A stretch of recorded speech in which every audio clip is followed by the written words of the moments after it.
एक और रिकॉर्ड बन गया है कि पूरे जिले की पहली लड़की बनी हूँ कि 60 लाख की कार अपने नाम पर ले सकती हूँ। ऑडी लोगों के लिए एक नाम हो जाएगा कि हाँ भाई कोई लड़की कार ले आई होगी, लेकिन मेरे लिए सिर्फ ये कार नहीं है सिर्फ ये कार, क्योंकि सपने से भी ऊपर है ये जगह। जब गुरुजी पर्दा हटा रहे थे तो मैं अंदर से फील कर रही थी ये मेरी है। मैं कई बार अंदर से कह रही थी मेरी है। रात भर मैं सोई नहीं हूँ। ये बिल्कुल सत्य है, मैं बिल्कुल नहीं सोई। मैं सुबह 5 बजे का अलार्म लगाई थी, जल्दी जगना था। अलार्म तो मुझे जगाया ही नहीं है, आज मैं अलार्म को जगाई पूछ रही हूँ आप कहाँ पहुँचे। सारी चीजें आज अच्छी हैं, बढ़िया हैं। क्यों है? सिर्फ उसके पीछे एक कारण है, हमारी असली पीएस वेलनेस जैसी महान संस्था और इसके संस्थापक की एक नेक नियत, एक अच्छी सोच। हमारे CUNMD महागुरुजी मिस्टर संजीव कुमार सर, मैं कहूंगी अरे होंगी बहुत सारी ऑर्गेनाइजेशन जो कि काम करती होंगी डायरेक्ट सेलिंग में, लेकिन पूरी डायरेक्ट सेलिंग के अंदर एक असली पीएस वेलनेस और पूरे डायरेक्ट सेलर्स के लिए महानायक बनके खड़े हमारे CUNMD mister Sanjeev Kumar sir की एक बार जोरदार। शायद कुछ संकोच होता इस कार को लाने में, लेकिन कोई संकोच नहीं हुआ क्योंकि वो वुमेन वेलफेयर फंड का 5 लाख एक्स्ट्रा गुरुजी दे दिया। बहुत बड़ा सहयोग लगा, क्योंकि लोगों को लग रहा है कि 5 लाख रुपए अमाउंट क्या, लेकिन पूछिए उनसे जो 30,000 रुपए महीने की तनख्वाह लेते हैं, पूरा 30 दिन ड्यूटी करते हैं, तब जाके उनको 30,000 आता है। लगभग उनकी 1.5-2 साल की इनकम तो माँ गुरुजी ने एज ए वेलफेयर फंड मुझे दे दी। क्यों? क्योंकि तुम लड़की हो। फिर हमारे अंदर से भी जज्बा जुनून आया कि नहीं भैया, जब 14 लाख की चल सकती तो 60 लाख की भी चलेगी। अब माँ गुरुजी अगर 5 लाख एक्स्ट्रा दिए तो उसको सही ठिकाने पे लगाना पड़ेगा, क्योंकि अभी और कमाना है। सारा कुछ बढ़िया है, बहुत ही अच्छा है। मैं जो बोलना चाह रही थी शायद मैं बोल ही नहीं पा रही हूँ, क्योंकि खुशी का कोई ठिकाना नहीं है। आज माँ गुरुजी पहली बार ये कह रहे बोलिए, नहीं तो हर बार ये होता है कम बोलिए। अभी आपके बाद और भी खड़े हैं और उनको बोलने दीजिए। लेकिन ये अवसर भी असली पीएस वेलनेस में तब आता है, मागुरु जी एक बात बोलते हैं, मैं मागुरु जी की बात को रिपीट कर रही हूँ यहाँ पर, कि हम सभी किस्मत वाले तो हैं क्योंकि हम सबको सेम प्लेटफॉर्म मिल गया है, लेकिन हर वो व्यक्ति सफल नहीं होगा जो ज्वाइन कर लिया। क्यों? कि किस्मत वाले सभी हैं लेकिन सेम मेहनत नहीं करते। किस्मत से प्लेटफॉर्म मिल गया है, अगर हम मेहनत करते रहेंगे तो हम यहाँ तक जरूर आएंगे।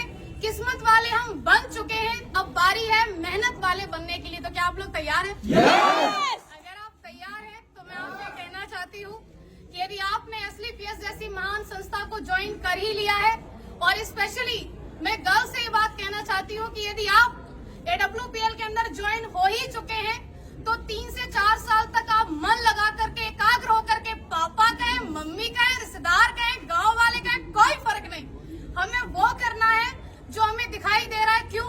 क्योंकि वो लोग अपनी जगह पे सही हैं। मेरे पापा ने कभी पढ़ाई के लिए नहीं रोका, मैं आपके सामने खड़ी हूँ। एक भाई एक बहन है हम। जिस स्कूल में मेरे भाई को पढ़ाया, आज मैं पहली बार ये बात बोल रही हूँ, जिस स्कूल में मेरे भाई पढ़े हैं, हम 2 प्राइवेट स्कूल में पढ़े, बल्कि पिताजी किसान है। पिताजी गुंजाइश नहीं थी कि हमें बस से भेजे, लेकिन एक साथ पढ़ाया। हमेशा मेरे पिताजी एक बात बोला करते थे बचपन में कि तुम दोनों मेरे लिए बराबर हो, मेरे लिए ज्योति सौरभ दोनों बराबर हैं। आप मुझे बताइए, बेटी हर कोई नहीं चाहता, उसका कारण भी बेटियां बनती है ना, कि वो शादी के बाद बोलती है अब तो मैं यहाँ आ गई हूँ, अब तो मेरा यही परिवार है, अब तो जो मैं कमाऊंगी वहाँ देंगी। कौन बाप चाहेगा मेरे घर में बेटी पैदा हो? क्योंकि एक तो इसको पढ़ा लिखा के बड़ा करो, कमाने लायक बनाओ, और उसके बाद तो ये तो चली और ये वहाँ जाके कमा के देगी, कौन चाहेगा? लेकिन मुझे ऐसा लगता है कि हर उस बेटी को चाहेगा, हर एक बाप जो उसी के यहाँ पर कमाने लायक बने और उसको कमा करके भी दे और उसको ला करके खड़ा करे ऑडी के शोरूम में, पापा ये गाड़ी तो आप ही की है। और ये हम सब बन सकते हैं, कोई एक नहीं, सिर्फ एक ज्योति यादव नहीं, नेवर, हर कोई बन सकता है। क्योंकि मैंने किसी को देख करके सपना बनाया, वो किसी कोई और नहीं थे, मेरे अप्लायंस थे। आपका भी किसी न किसी को देख करके सपना बन रहा हो, तो जब सपना बन ही रहा है उसे साकार करने के लिए हमारे पास एक ग्रेट प्लेटफॉर्म है ही है, ग्रेट मेंटरशिप है ही है। उसके बाद मैं उन लोगों से कहना चाह रही हूँ कि जो लोग आज असली पीएस में ज्वाइन है और कहीं न कहीं है, सुन तो रहे होंगे आप, ये बात तो क्लियर है, और जो अभी मन बना रहे हैं, आप लोग देखते बहुत हो, ये आपकी बहुत कमी है कि आप सिर्फ देखते ही रहते हो। अगर आप देख रहे हो तो मैं कहूंगी डिसीजन लीजिए, और अगर डिसीजन ले लिया है तो 3 से 4 साल तक मन लगा करके आप काम कीजिए। अगर आप 3 से 4 साल तक मन लगा के काम करती हैं, स्पेशली फॉर गर्ल्स, आपने ज्वाइन कर लिया है WPL को और आप 3 से 4 साल तक काम कर सकती हैं, तो आप भी शादी से पहले ऑडी लेके आ सकती हैं। Thank you. अगर हमें चाहिए तो हमें काम करना होगा, हमें यहाँ पर मन लगा के लगे रहना होगा। और आज मुझे अवसर मिला है मेरे अप्लायंस को भी सुनने का। मैंने बहुत बोल लिया तो शायद मैं सब कुछ नहीं कहने वाली थी, और मैं रियली थैंक्स करना चाहूंगी अगेन सभी मेंटर्स का, SLPS वेलनेस का, रिजल्ट ओरिएंटेड प्रोडक्ट का, क्योंकि अगर प्रोडक्ट इतने अच्छे नहीं होते तो मैं किसी को एक बार दे सकती थी लेकिन दोबारा कभी डिमांड नहीं होती। लेकिन प्रोडक्ट इतने यूनिक, मैं दी एक को लेकिन 10 से डिमांड आई, रिजल्ट की वजह से आई। और सबसे बड़ा धन्यवाद आप सभी लोगों का, क्योंकि ये आम दिन को आप सभी ने खास बना दिया अपनी मौजूदगी दर्ज करावा करके। क्योंकि लखनऊ के अंदर लास्ट में एक बात छूट रही थी गुरुजी, कह दूं क्या? मुसीबतें रियली में बहुत आती हैं। जो लोग मुसीबतों का पल्लू पकड़ के बैठे रहते हैं वो घर ही रहते हैं। जो लोग औरतों के लिए एक बात बोलते हैं कि अगर ऐसे ही हो तो चूड़ियां पहन के बैठ जाओ, उनके लिए मैं ये बात कहना चाहती हूँ, चूड़ियां सिर्फ औरतों के हाथ में नहीं होती। कई सारे मर्द जिनके हाथ में दिखती नहीं है लेकिन होती है। चूड़ियां किस बात की? चूड़ियां उनके परिवार के बंधन की बताते हैं, चूड़ियां उनके नाम की बताते हैं। अरे मेरी रेपुटेशन का काम नहीं, चूड़ियां उनकी नौकरी की बताते हैं। ये सब चूड़ियां हैं और क्या? आपको एक 50,000 की इनकम से कोई व्यक्ति 100 करोड़ का बिजनेस प्लान दे रहा है और आप कह रहे हैं हमारे पास तो परेशानी है, हमारे पास तो मरने का टाइम नहीं है, हर जगह मुसीबत है। ये गाड़ी आपको क्या लग रहा है ऐसे ही आ गई? नहीं, लड़के होके गाड़ी ले आए कैसे? मेरे साथ ही हुआ। मेरा लोन बिल्कुल क्लियर, बुजुर्ग है बहुत जिन्होंने मेरा लास्ट में आके कैंसिल किया, मैं बता रही हूँ आपको। गुरुजी अगली साल उनका रिटायरमेंट है, BOI में है वो। फाइल हमारी पहुंची क्योंकि 50 लाख वाला जो वैसे ना वो दूसरी बैंक होती है वहाँ रेफर किया जाता है। उनका पहला सवाल, आपके पास पहले से गाड़ी है? हमने बोला हाँ। आपकी किस बराबर चली? बोले हाँ। सिविल कितनी है? 806 तक की मेरी सिविल थी। बोले ठीक है, दूसरी गाड़ी क्यों ले रही हो? उन्होंने ऐसे करके पूछा, दूसरी गाड़ी क्यों ले रही हो? तो मैंने बोला जरूरत है। तो बोले ऐसी क्या जरूरत है, मैनपुरी में रह के तुम्हें इतनी बड़ी गाड़ी की जरूरत है? अरे मैनपुरी में उनका ब्रांच, पैराडाइज स्कूल के सामने ब्रांच है बैंक ऑफ इंडिया का।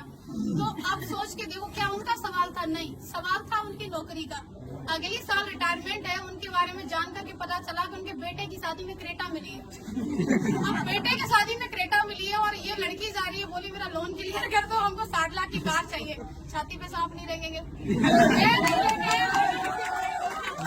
कुछ भी हो जाए। वहाँ से मुसीबत खत्म हुई। एक बढ़िया व्यक्ति मिले, उन्होंने सिविल की वजह से 1 दिन के अंदर लोन किया। मैं कहूंगी बिल्कुल भी लोन किसी वजह से नहीं हुआ, 1 दिन के अंदर लोन हुआ, सिविल की वजह से हुआ। फिर सबसे बड़ी मुसीबत हमारा मैनपुरी का नंबर, हमने नंबर ले लिया मैनपुरी का और हमारी गाड़ी आ रही है वहाँ से दिल्ली से, मोती नगर से माँ गुरुजी, सारा कुछ फाइनल। फिर गाड़ी अटक गई। हमने बोला ये आना नहीं चाहती है क्या? 50,000 रूपए पूरे एक्स्ट्रा क्यों लगे? सिर्फ इस बात पे कि हमें फिर वहाँ से नहीं, उन्होंने बोला मैनपुरी में डिलीवरी नहीं दे सकते, आप एटा तक ले लो। हम क्यों लेने एटा की गाड़ी, हम तो अपने मैनपुरी की लेने मैनपुरी वाले। तो मेन और मेन, आपको ऐसा लग रहा है कोई व्यक्ति सफल होके खड़ा है तो आसानी से खड़ा है, आपको समस्याएं आ रही है उसको कोई नहीं आएंगी। भैया हर चीज में समस्या है, यहाँ तक कि पैसा होते हुए जब आप गाड़ी लेने को खड़े हो, आपकी मर्जी है, गाड़ी की मर्जी है, मैं आ रही हूँ, बीच वाला बोला क्यों ले रहे हो? तो तीसरे को भी दिक्कत हो सकती है। दिक्कतों के ऊपर कभी फोकस नहीं करना है, फोकस हमेशा लक्ष्य के ऊपर। मेरी बात सिर्फ इतनी है कि आज अगर मैं यहाँ खड़ी हूँ तो सिर्फ इसका एक कारण है कि मैंने हमेशा मेरे अप्लायंस की उपलब्धि को देखा कि आज वो किस पायदान पे पहुंच रहे हैं। मैंने नहीं देखा उन लोगों को जो लोग मेरे अपने थे लेकिन वो किसी न किसी ऐसी जगह पर थे जो उतनी बड़ी सोच नहीं रखते थे। मैंने सिर्फ उनको देखा जिनकी सोच बड़ी थी, जिनकी उपलब्धि बड़ी थी, क्योंकि मुझे वहीं तक जाना था जहाँ तक का मुझे वो रास्ता दिखा रहे थे। तो आपको भी हमेशा अपने अप्लायंस के लिए देखना है, क्योंकि मैंने देखा तो आज मैं खड़ी हूँ। और आप लोग आए इसके लिए आपका अगेन बहुत बहुत शुक्रिया। Thank you so much.